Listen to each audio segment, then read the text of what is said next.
Hello everyone, I hope you're all doing well. Welcome to today's Global Focus for Girls webinar.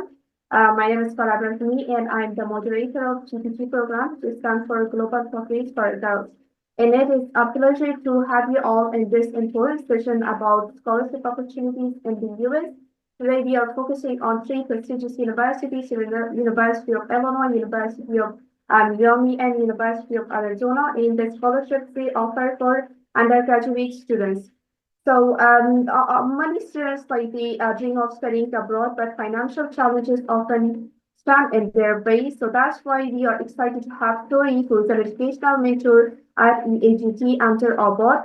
She will guide you through the available scholarships, eligibility criteria, and application tips. So throughout the sessions, if you have any questions, feel free to drop your questions in the chat box. We will address your questions during Q&A portion. So now, without further ado, let's welcome Tori. We are fortunate to have you with us.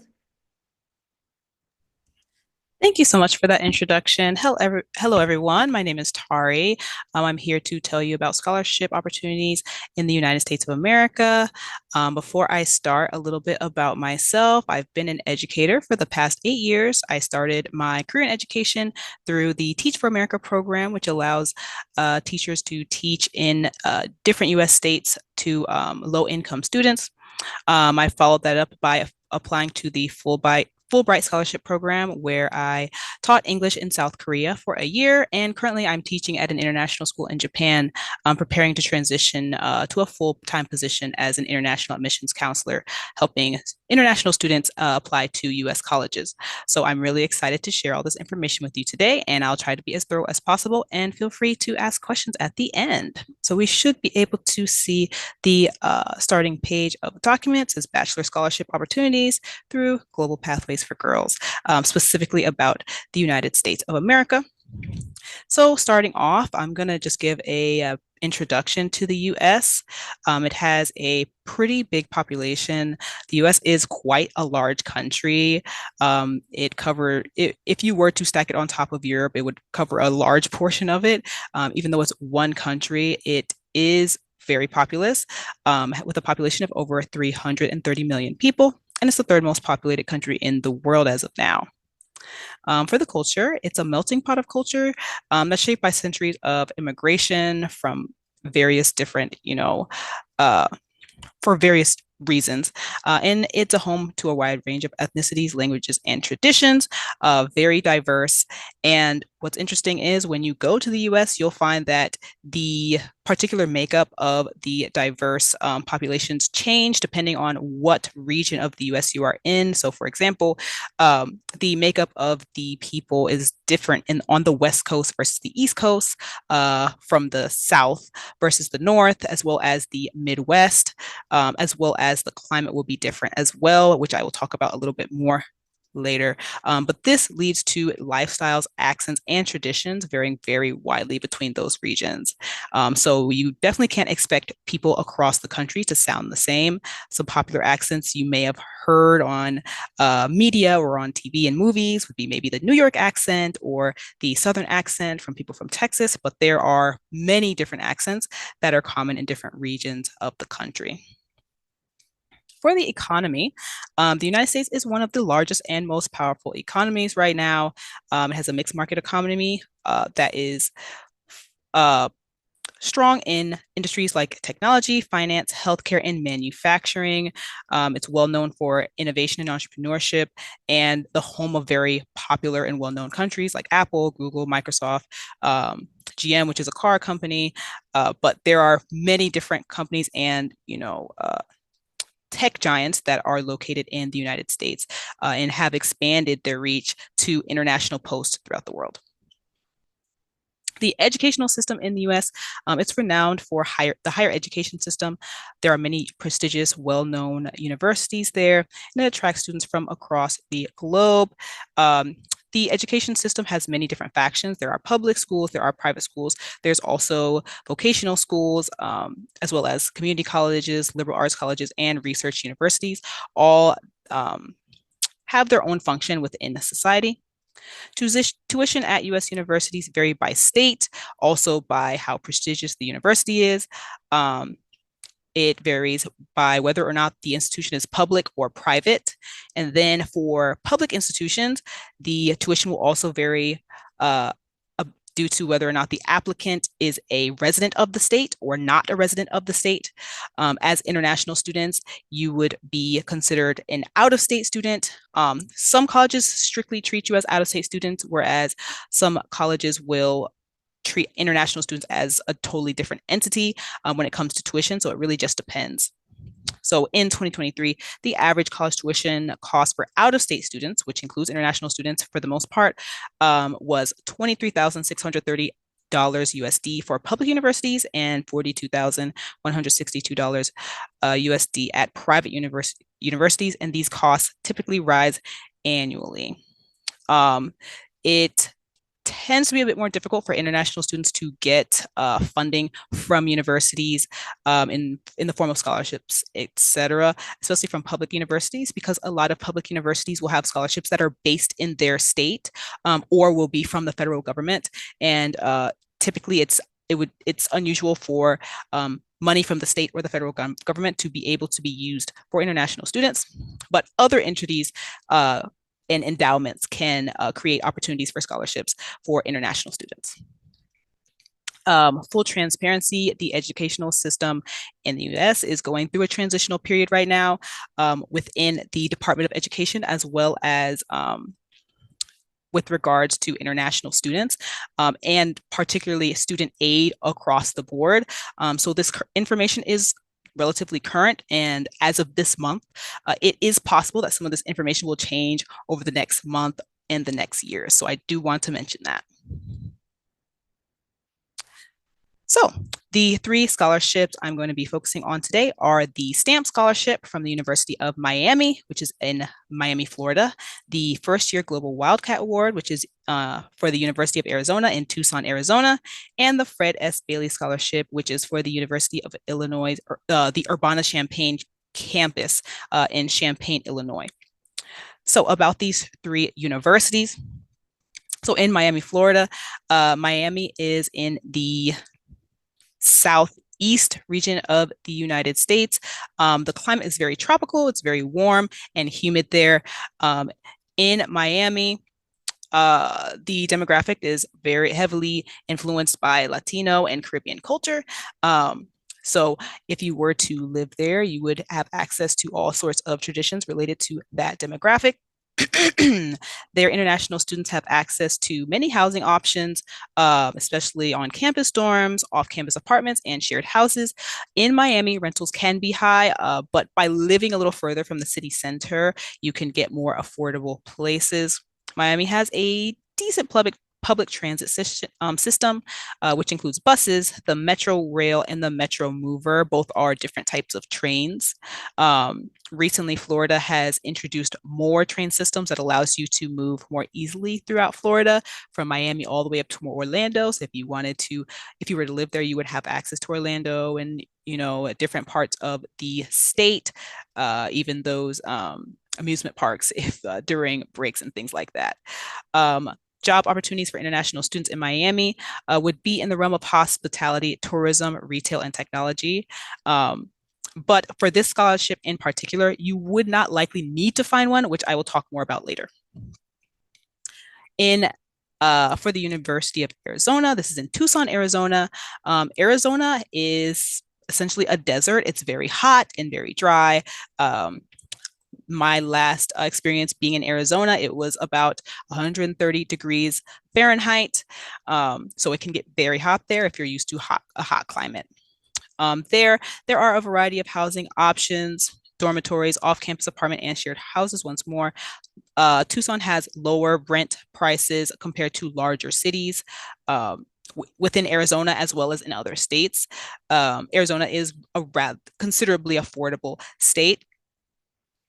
Tucson has the SunTram bus system, which provides affordable and accessible public transit for students. But Tucson is relatively walkable, and a lot of students choose to ride bikes because the weather is pleasant if it is a bit hot, and it's not too large that it's unfeasible to walk around. Tucson has similar job opportunities for international students. like education, retail, hospitality, and research. And then for the University of Illinois Urbana-Champaign, which is in Illinois, there are very similar housing options, dorms, off-campus apartments, and shared houses. Um, Unlike in Miami, where you'd find more affordable housing away from the city center, the more affordable housing in Champaign is going to be closer to the university because typically that's where a lot of the college students live. Um, and Champaign has the Champaign-Urbana Mass Transit District, which is their public transit system, and it's a free bus service for students. So that the within the routes of the transit district, you would be able to travel for free. And biking is also popular, and the city is walkable. The climate is, I don't want to say temperate, but it's what you imagine a city with all the seasons. So warm in the summer, cold in the winter, and things like that. And job opportunities for international students are plentiful on campus, with positions like in the libraries and dining services and research lab. Before I move further, I wanted to point out when, in terms of job opportunities, this would be so if you're going to a university in the US, you would likely be on a F1 visa if you're going to an academic university, a regular college, things like that. There is the M1 visa as well. That's specifically for a vocational school. That would be like where you would go to learn a trade, like plumbing, electrician, things like that. But for the most populous universities, you would be on the F1 visa. So while on the F1 visa, when it comes to employment, you cannot work off campus during the first academic year, but you can work on campus. So that would be in a library, dining services, on campus tutoring. If you manage to get a TA position your first year, unlikely, but possible. Or just office assistant, things like that. As long as it's on campus and they are appropriately accredited, you would be able to work in that capacity. After the first academic year, you would be eligible for certain types of off-campus employment. That would be practical training, so employment that is related to your academics. And then we have optional practical training, which is very similar, and STEM practical training. So all of these are when you're working off campus, and it's typically a case by case basis in that respect, but you do have the opportunity to work. And you can also just continue to work on campus for all 4 or 5, depending on your program, years that you would be on campus. And personally, as a university student, I would suggest maintaining on campus work unless you get a really good opportunity where that business would vouch for you as a special case to work for them, just simply because it's most convenient to work on campus and juggle a social life as well as classes and things like that. And typically positions on campus are more flexible, so that you are able to maintain the academics that you would need to continue to receive whatever scholarships you're able to earn, and your position in the university. All right. So first, I'm going to talk about the STAMP Scholarship. This one is hosted by the University of Miami. The STAMP Scholarship is also a particular scholarship, which I will go more in depth into. But the benefits of the scholarship is it covers the full cost of attendance for the completion of one undergraduate degree. So that means if you are in a regular 4-year program, they would cover that. I believe it does not cover summer sessions though. And if you're in a school of architecture, which you'll often see on these websites, schools of architecture typically have a longer period of time before you can graduate. So for the School of Architecture, you would be eligible for 5 years because that's how long the degree would take. So this would cover tuition and fees, on-campus housing, a meal plan, health insurance, textbooks. They would give you money for a laptop, and you would have $12,000 in enrichment that can be used for anything essentially educational, study abroad, research. If you want to do an unpaid internship, you can take that money as if you were being compensated for that internship. So essentially any incidentals, as long as they're particularly educational, you would be able to use that fund for. So for eligibility, this scholarship is awarded to exceptional and academically accomplished high school seniors. And so you would be automatically considered for this scholarship when you apply. So there's not a separate application process. So essentially, your application to the university is your application to this scholarship. So that means when you are building your application, you shouldn't consider it as just an application to the university, but also you're trying to highlight how exceptional and academically accomplished you are so that you are also eligible or chosen for this pretty selective scholarship. I did note that along with your general application, you would also need to submit some English proficiency scores. That would be a TOEFL score of 80, IELTS score of 6.5, or Duolingo English test score of 125. For the University of Miami, you would need to submit this earlier than the common deadline. The University of Miami would consider you for this scholarship if you submit by the early action or early decision deadline. And I will talk about those deadlines more when I show you the links for the University of Miami. So the requirements, you must have everything submitted by the early decision one and early action deadline for you to be automatically considered. And that means all requirements must be submitted by November 1st. This includes your English proficiency test results. They need to be received by the university at that point. So this means that any tests you're taking need to be taken before November because they likely would not receive the results in time for you to be considered. So if they don't receive your information, they cannot consider you for that scholarship. And with all these benefits, you definitely wouldn't want to miss out on the opportunity to be considered. So the deadlines, November 1st, same as the rest of your application materials would be required. And the selection process, so semifinalist candidates, so you would be considered once you submit your application to the university along with all your information. And then semifinalist candidates would be interviewed via Zoom by the selection committee in January. You would be notified before that point. Finalists would be selected based on a review of your application to the university, any other documents you submitted, and the results of your Zoom interview. So they would review, probably likely record that and review it with the committee. And then you would be notified of your status as a finalist. When you are admitted in late January, because with the early decision, early admission, you would know if you made it into the university by late January. And then those finalists would be interviewed by the Stamps Family Charitable Foundation. And I'll talk more about the foundation in a little bit. And then final announcements would be made in early March. So you'd have to wait a little bit longer to know if you received the scholarship. You would know if you're into the university, but you would have to wait a little longer to know if you received the scholarship. And I have a couple links here. One is to the Stamp Scholarship informational page on the University of Miami website, but I also included the link to the Stamp Scholarship page on their partner schools. This scholarship with all of those benefits is available at more than just the University of Miami. There are quite a few partner schools.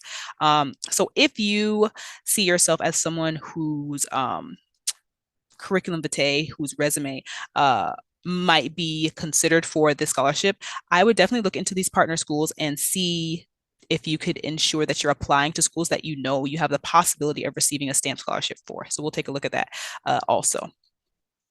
So first I'm going to show you the STAMP scholarship page on the University of Miami website. It's right here.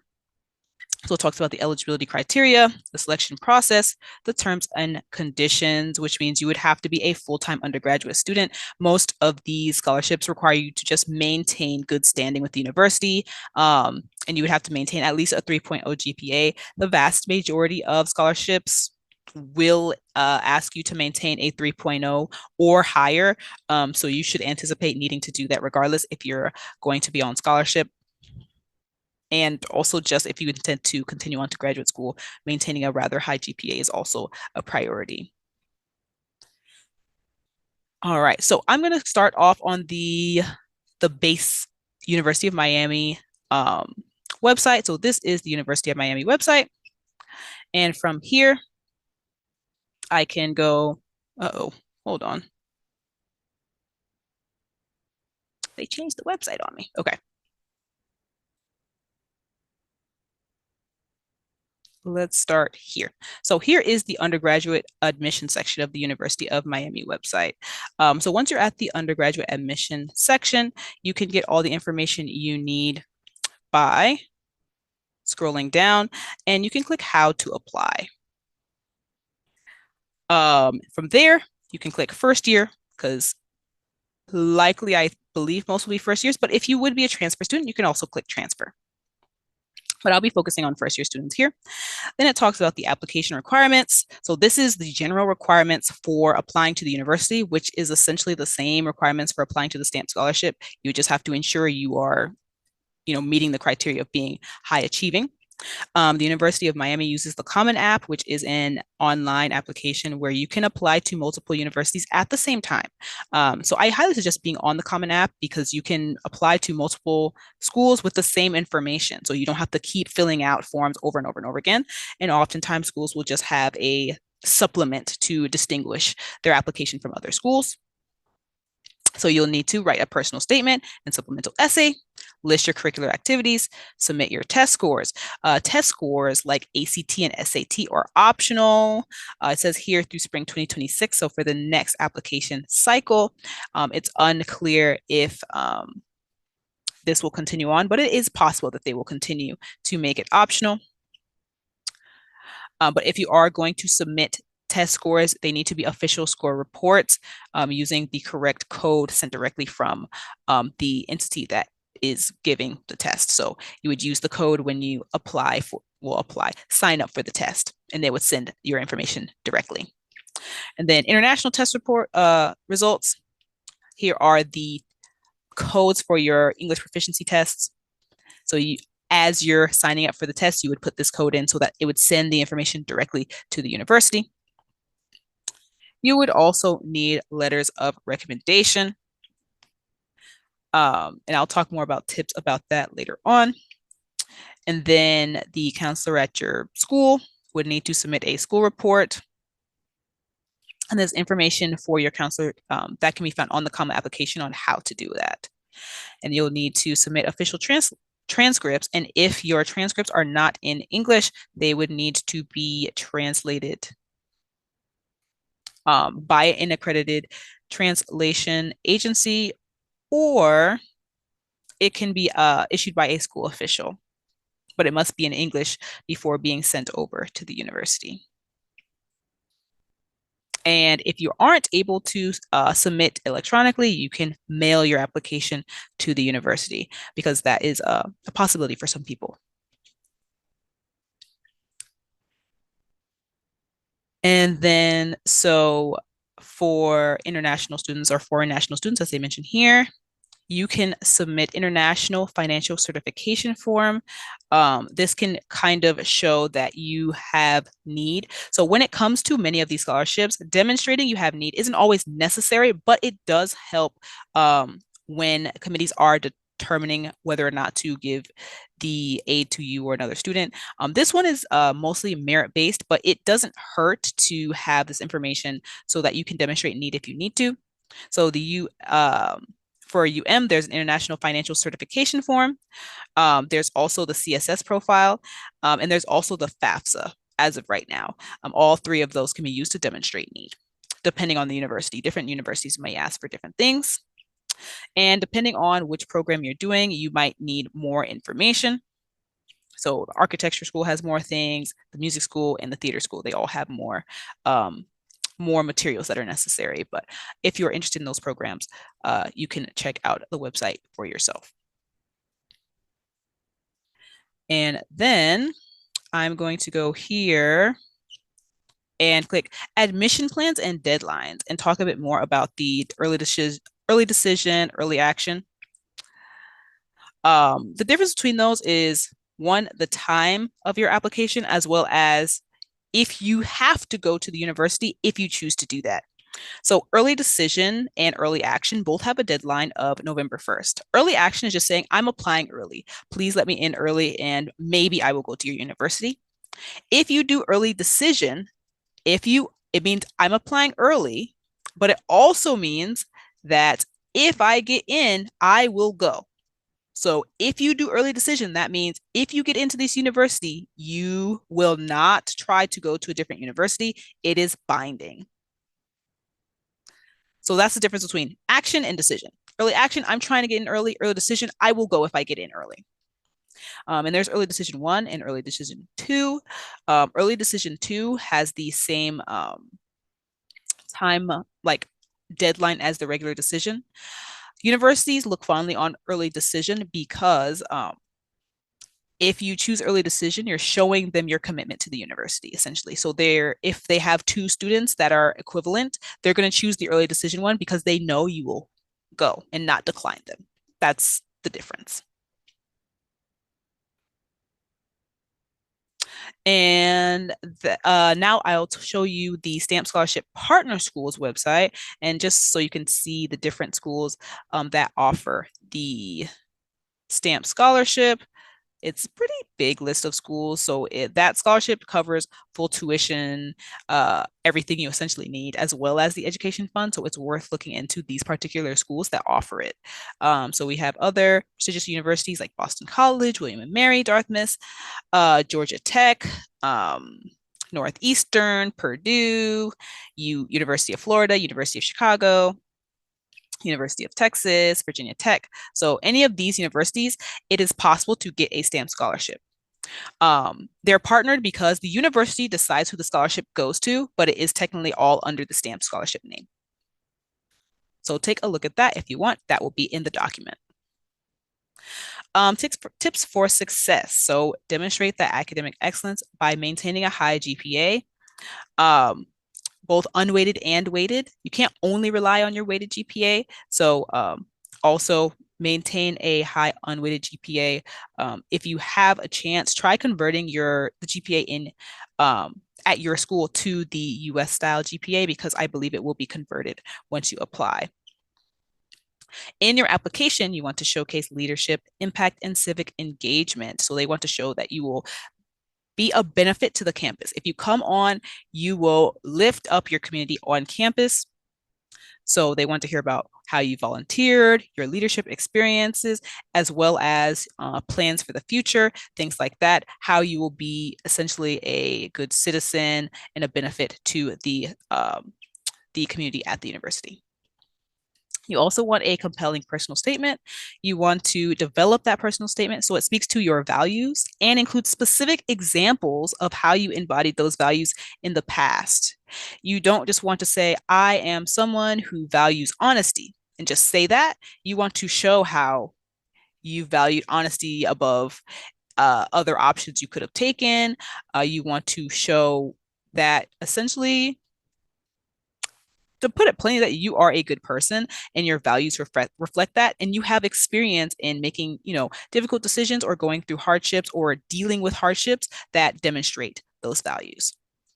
And you also want to apply early, and that means not just early decision, which is November 1st, or early action, which is also November 1st. Apply earlier than that. The earlier you apply, that's even more commitment you're showing to the university, and it makes you more competitive. But don't apply so early that you're not prepared. Don't rush your application. If you need to go till closer to the deadline, but you have a very compelling personal statement, do that. You definitely want to submit the best application that you can as you apply. And also be mindful when you're picking your recommenders. Make sure you pick a recommender that knows you both professionally, academically, and interpersonally. Don't just choose a recommender because you have the highest score in their class. If you've never had a conversation with them or they don't know what you do, you want them to be able to speak to who you are as a person or as a professional or as a volunteer, something like that. All right, moving on to the University of Arizona.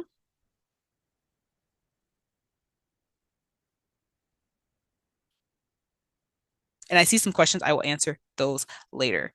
I am seeing them. Um, so moving on to the University of Arizona, we have the first year Global Wildcat Award. This is specifically for international students, which is great. It's highly competitive. It's undergraduate merit-based tuition scholarship.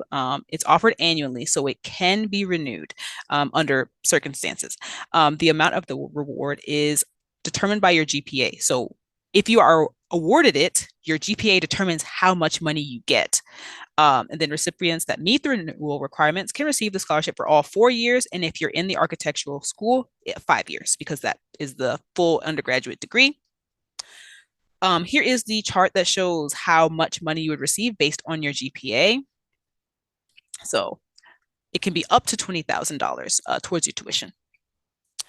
And then this is also a scholarship that you are automatically considered for when you apply. So this is during the admissions process. So I included the English proficiency tests, Duolingo English test of 100, IELTS of 6.0, TOEFL Essentials of 7.5, and the TOEFL IBT of 70.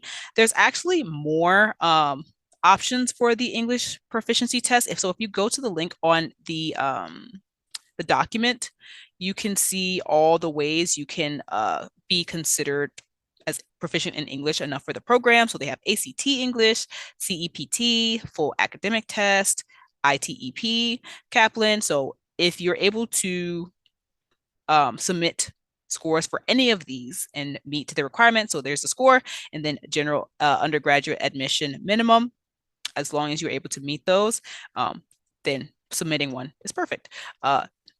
This is for general admission, and those were the numbers I included on the document, but there are some different requirements for specialized programs like architecture, engineering, law, nursing, and management. They're a little bit higher, not exceedingly higher, but a noticeably slightly higher requirement for some of them. Some of them are the same. So for example, the Pearson English language test is all the same. So is the SAT evidence-based reading and writing. But the TOEFL, you can see it goes up a point. ACT is all the same. So take a look at that if any of these less common English proficiency tests are the one you're able to take. All right. So the deadline, students would just have to meet university application deadlines. You are not required to submit like early decision or early action, like the University of Miami scholarship. You can work on the regular deadline, but I do still encourage you to apply early. Same thing applies, like I said about the University of Miami. Applying early demonstrates your commitment to the university, and it does make you more competitive, as long as your application is complete and compelling and well thought out. Don't rush your application. I never want to encourage that. So let's take a look at the terms and conditions of this award.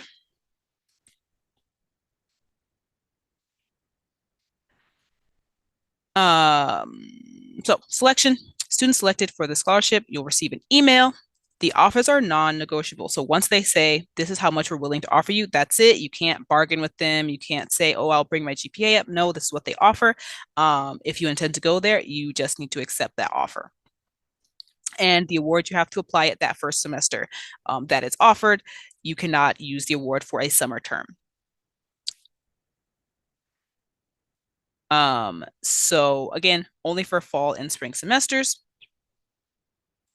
And to apply, you just need to complete your admission application. It does not say you have to do so early. And you can see the chart at the link. It links you to the chart, but it's the same numbers I put in the document. So you don't need to go, but if you'd like to, you're welcome to.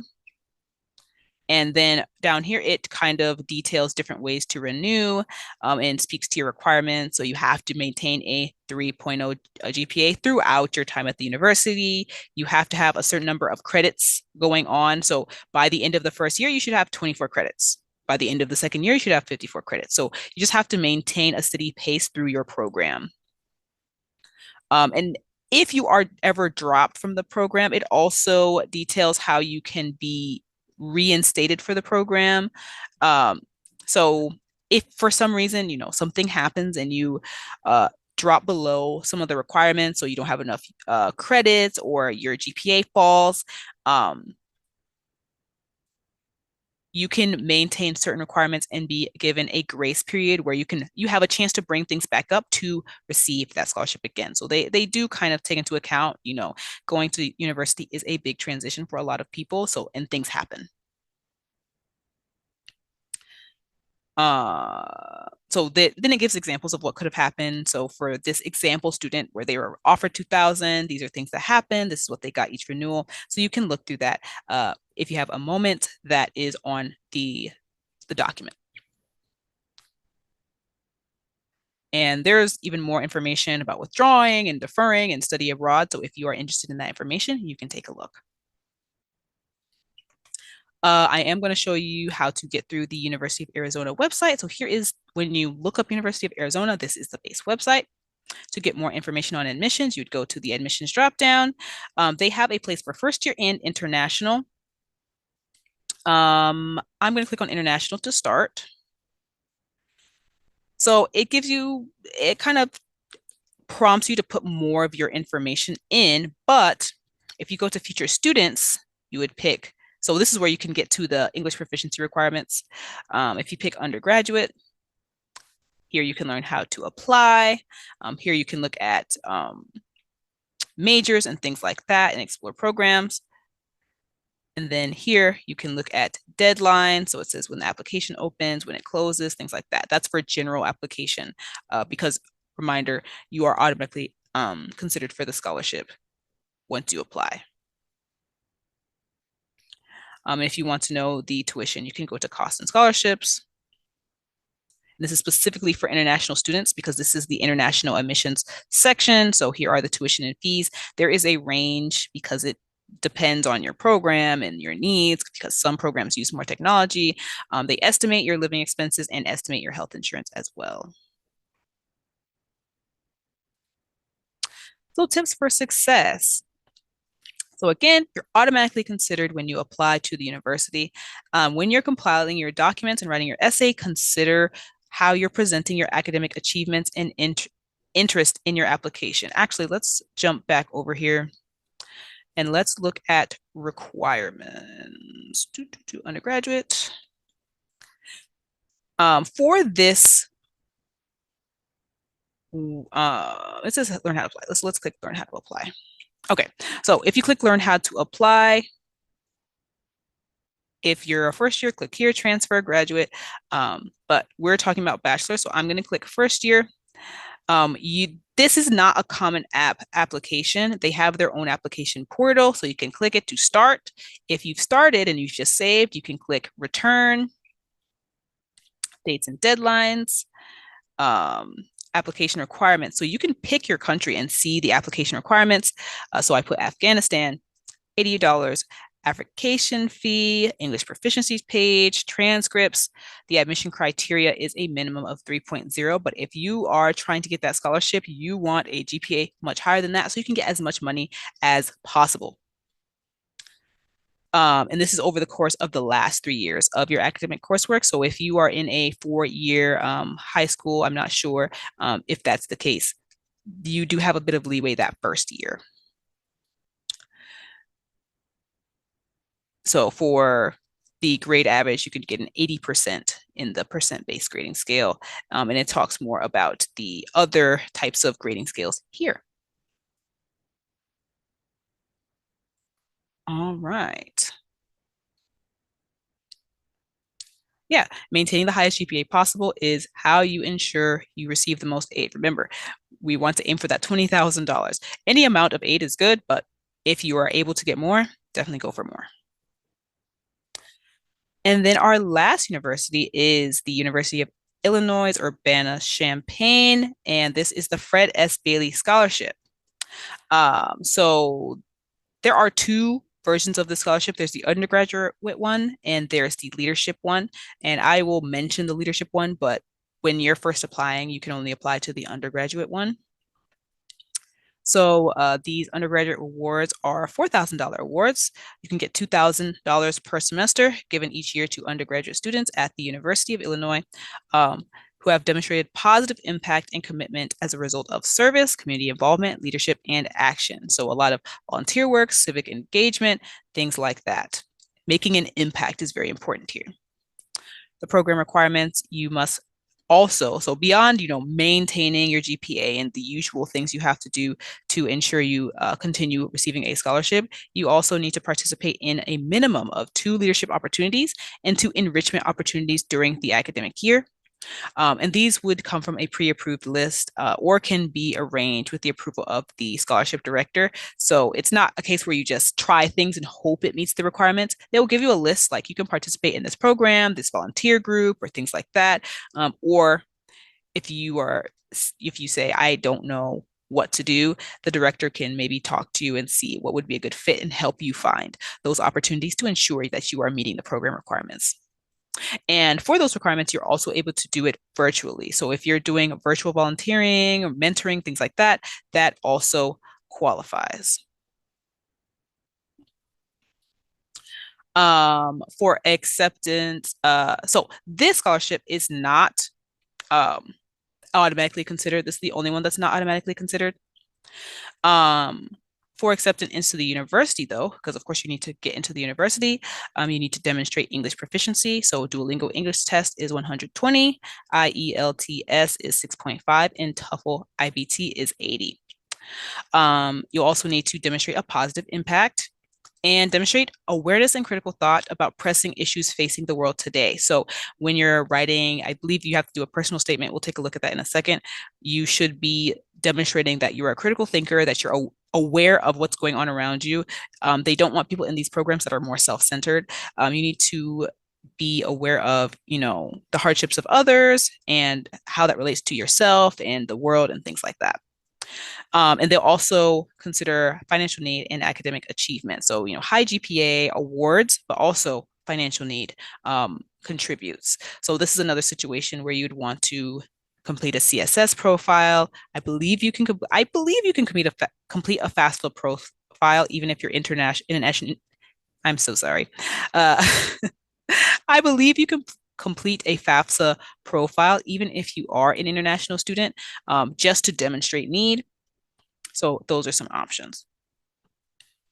So to apply to this one, because you have to apply to this scholarship, they do not automatically consider you. You need to you need to provide a biography, and respond to 2 short answer questions and write 1 essay. You need to have a community involvement resume that talks about your volunteer activities on both your campus. So for your first time applying, that will likely be your experience in high school, unless you're a transfer student, your experience in high school and your general community. So both. And as you're applying if you're applying for the first time while you're already at the university, you would talk about your involvement in activities on campus. You also need to submit at least 1 reference to be considered for the scholarship, but you have the option to submit a second reference if you think that would boost your application. But you don't ask for a letter, you'll send them likely a link and they will be able to submit their recommendation directly onto the scholarship platform. And you'll also need your transcript or academic history for incoming high school or transfer students, of course. You talk to your school and have them submit that information to the university.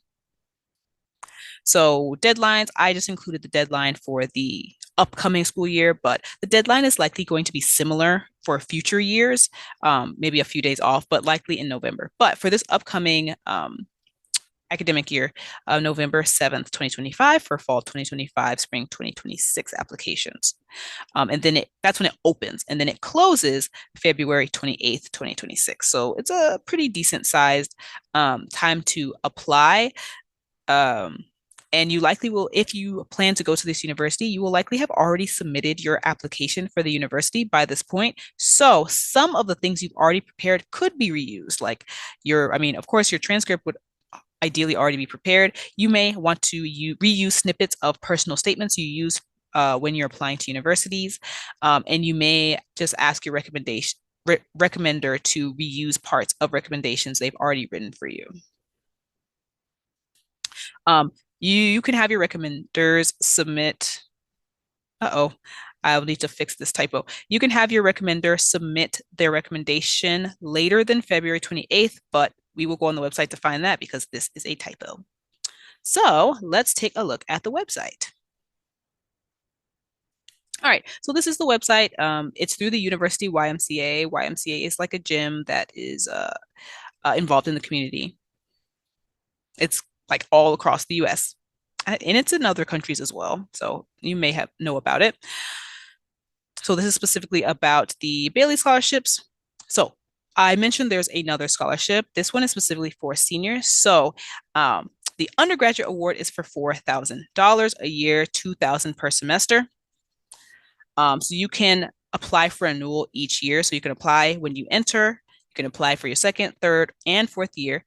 But your fourth year, you can also apply to the Leadership Award, which is $6,000 instead of 4,000. You can't receive both at the same time, but you can only apply to the Leadership Award as you're about to become a senior. And it has different, little more in-depth requirements because you should have been on the campus for a few years at that point. So you should be able to specifically talk about your experience on campus. So eligibility, this is all the same information I shared on the document. Okay, March 5th is the recommendation form submission deadline, and then you'll be notified in early May. And this is more in depth about the application requirements. And you will be asked about your financial situation. So if you're already at the university, you can just use your financial aid award letter that you already have. If not, you likely would have to do some sort of FAFSA or just fill in the financial information section with your best estimate. But any way to demonstrate need would help your application. And then these are the program requirements. And here's a sample list of leadership activities you could do to meet those requirements. So there's 2 leadership and 2 enrichment activities you need to do. So you can just look through this list and see, choose things that interest you. Then there's facts here as well that basically ask the same questions. So you can look through that as well. They mentioned, is there an income requirement? No, anyone can apply. And it talks about who should I ask to be a reference? And this is good for anytime you're asking for a reference. It says a good reference should be familiar with your involvement and impact in your community. References can be an advisor, an instructor, a fellow organization member, a volunteer supervisor, community leader, anyone who can speak to your character, passions, leadership, and how you are making a difference. I would take this into account for all situations where you need to submit in a recommendation, because while it's good to have a recommender that knows that you do great essays and things like that, they really do need to be able to speak about you as more than just strictly academic things. So they should show that you're dedicated or thoughtful, things like that. They should have more to say about you than you have an A, or whatever the equivalent is in their class. Okay, let's jump back over here. So the tips to success mentions the references.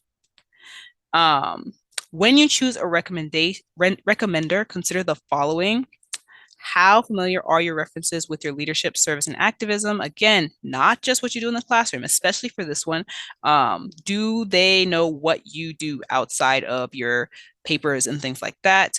If not, possibly choose someone else. It says it's better to have one strong recommendation that talks to speaks directly to the decision criteria on this one than having 2 that's just, oh, they're a great student, they're kind, and things like that. You want them to specifically talk about how you impact the community around you, whether that's at your high school or institution or just in your general community.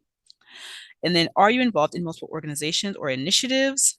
Would having more than one recommendation create a fuller picture of your involvement? So if you have 2 very impactful organizations that you participate in, perhaps you want a recommender from one organization and a recommender from another, if they both are able to create a compelling recommendation. You don't want to submit it just as filler. It doesn't look very good if the recommendation is short because the recommender doesn't know you very well. And yeah, that's the majority of the information. I do want to note that if you're finding it's more challenging to find opportunities for funding for undergraduates, it is. As an international student, it is much easier to find funding as a graduate student. undergraduate funding is a bit limited. This is likely due to a lot of universities. First of all, they expect international students to bear much of the cost of their attendance, but also graduate students are more likely to contribute to research projects and things like that. So they're more interested in funding them. But with some diligence, you can find more opportunities for undergraduate funding. I saw some questions in the chat. Oh, and then here is the about Afghanistan information. Oh, and I see some raised hand. So how will we facilitate that?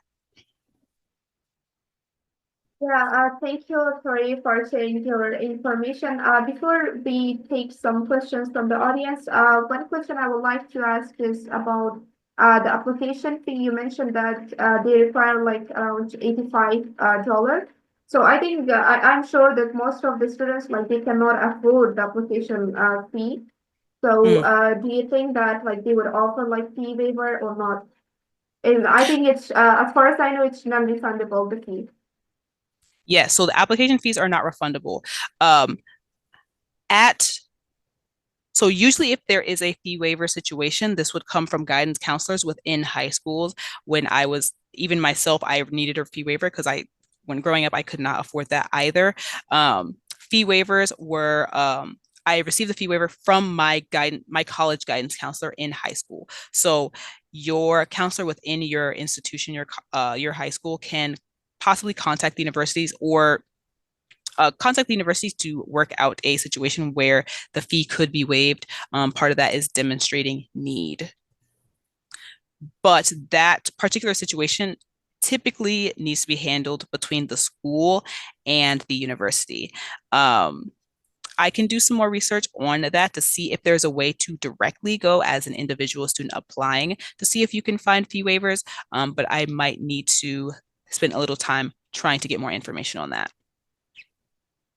Also, like they have to directly ask from the university. I'm not currently aware of situations where you ask directly from the university. Usually it's through a high school connection. So if the student is applying straight from high school, the guidance counselors from the high school would offer the fee waivers and that would be applied.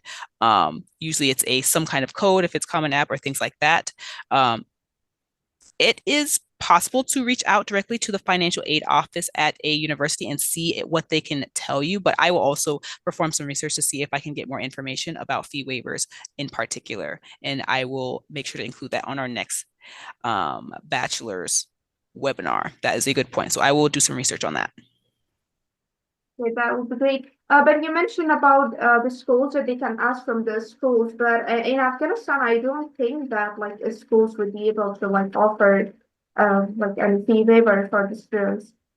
That's what I'm And I considering think because the system is a bit different. So that's why I'm going to see if I can find some specific information about what office within universities you could possibly contact about that. But I don't want to say any information that's not accurate and have students reaching out and getting either not getting a response or anything. So I will search for an answer on that.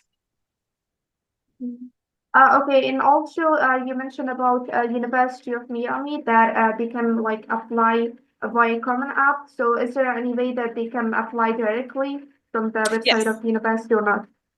So I mentioned, let me see if I can find that again. No, it's You just a can, question like no need to show it again, but just like it's possible or not. yes, so you can apply by mail if you're not able to use the Common App. I'm just trying to find that there was the mailing address that you can apply to. Let's see. Applications. I think it was this page. It's deadlines. Where was it? This is the order. I'll find it. It was on one of the web pages. How to apply, application status. Maybe. It's okay, Tori. It will take time now. I will take some questions from the Yeah. chat. Somebody has asked that I personally studied for almost 5 years in Mhm. medical school, and now I want to like change my field. So would that be possible? So study for 5 years in medical school and then okay, study Like more than changing five the years field. here in school, but I want to change the field. Is this possible? Absolutely, yes. So it would so you study for 5 years in the medical school. I'm unsure if your credits from medical school would transfer over, but it's definitely possible to apply to an undergraduate degree in the U.S. And you could definitely use your experience in medical school as a part of making your application compelling, especially speaking to your experiences in studying in that field. So yes, when it comes to And undergraduate degrees, there's no limit to who can apply. There's no limit to age. There's no limit to how much schooling you've had before. As long as you have graduated from high school, you can apply to an undergraduate degree. But also, if you've spent so many years in medical school already, I would recommend going for a graduate degree. And it's also much easier to get funding that way, especially if you have that medical experience, because you could participate in research and because you sounds like you have a lot of experience already. And also, like, if somebody receives like a scholarship, like full scholarship, and once they like completed their study, everything, so is that like mandatory to return to their own country or they can stay in the US? So that is a different situation. There is let me see, I think it's called the HB1 visa. HB1 visa. Um, so after you graduate, you can I'm not sure if it's a lottery anymore or how that works, but there is the HB1 visa where it would allow a US employer to hire you on as a foreign worker. So you would be able to get that through your employment. So you would need to be employed before you actually graduate, or I think there is a grace period between graduation and the end of your visa. But that is an option after you've reached the end of your schooling. So if you wanted to stay, I would aim for a situation with the HB1 visa, H1B visa, I'm sorry. Okay.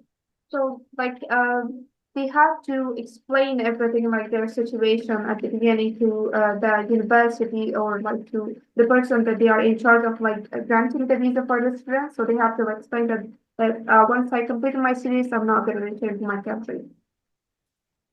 So the situation with that is not necessarily handled through the university. So the university will give you information and documents that are needed to deal with your visa, but your visa status, you would have to manage that on your own. You can get help from the international student offices at most universities, but the university doesn't directly handle everything related to that. So if you wanted to transition from a student visa like the F1 or the M1 to an H1B visa, it would be up to you to find an employer that's willing to sponsor that visa.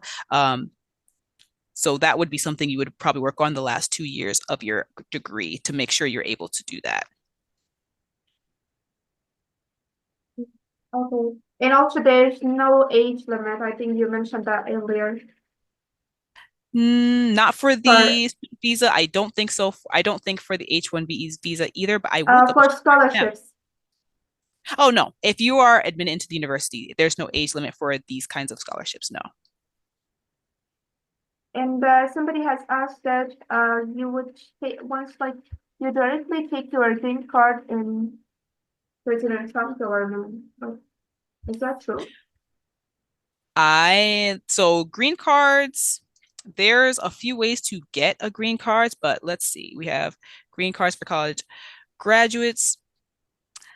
There's so right now the political situation is still currently evolving, so it's very difficult for me to say what's going to be true in a month's time or in a year's time.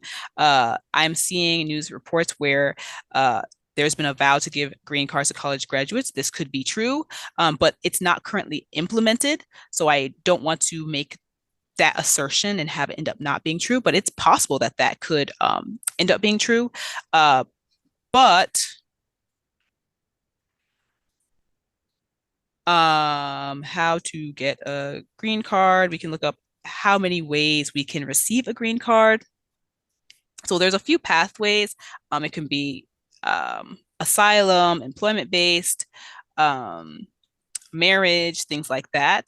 but it typically takes longer than just the time of you completing your degree, unless that changes. This is possible, but right now I am unaware of this being something that you will immediately receive from graduating. So by next year, this may be true, but I don't have a guarantee of that, unfortunately.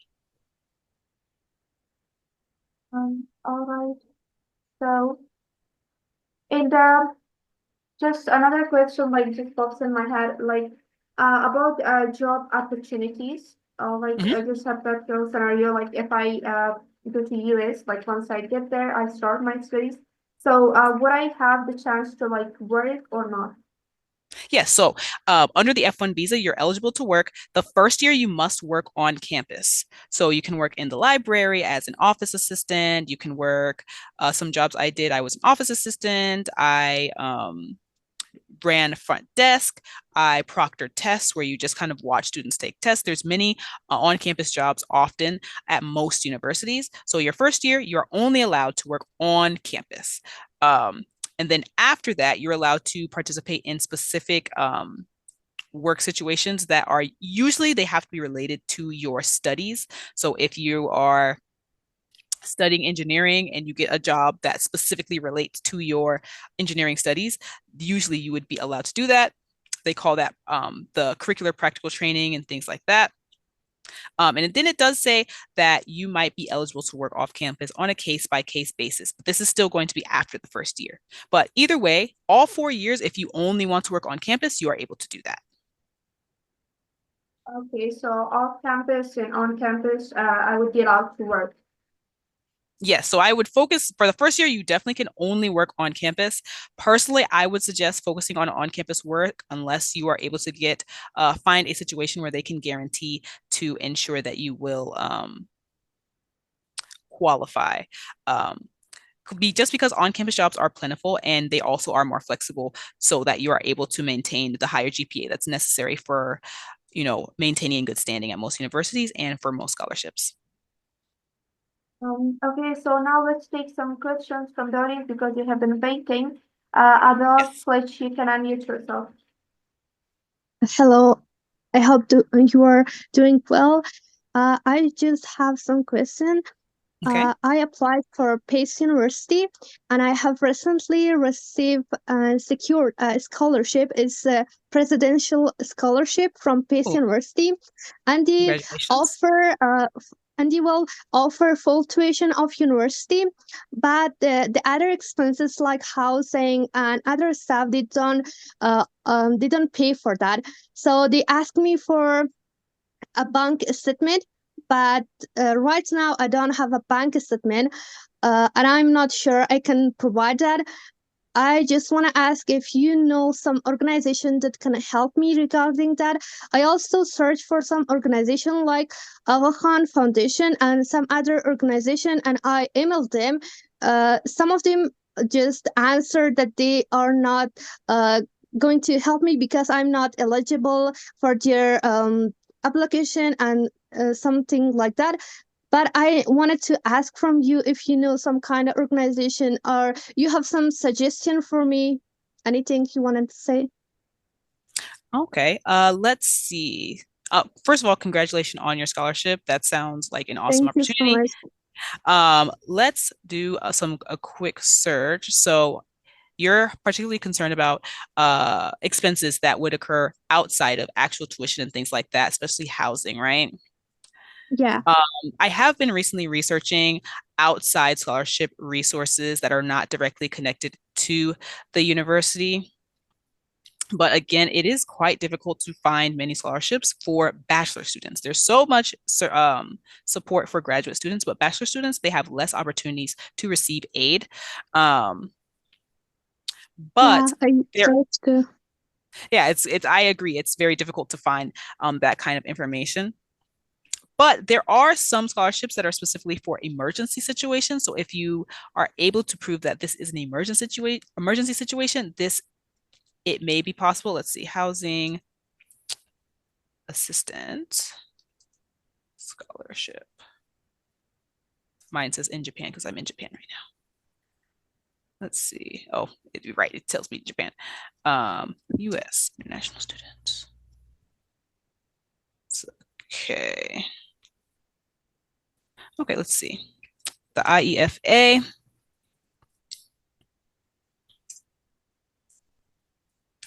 So this is a database on international student scholarships. Let's search scholarships and see what we can find. So here's a list of scholarships that are specifically by based on what you're studying. And they also, you can organize it by where you're from. So I'm going to put in Afghanistan and see if there's specific scholarships that we can find for Afghanistan's. Let's see.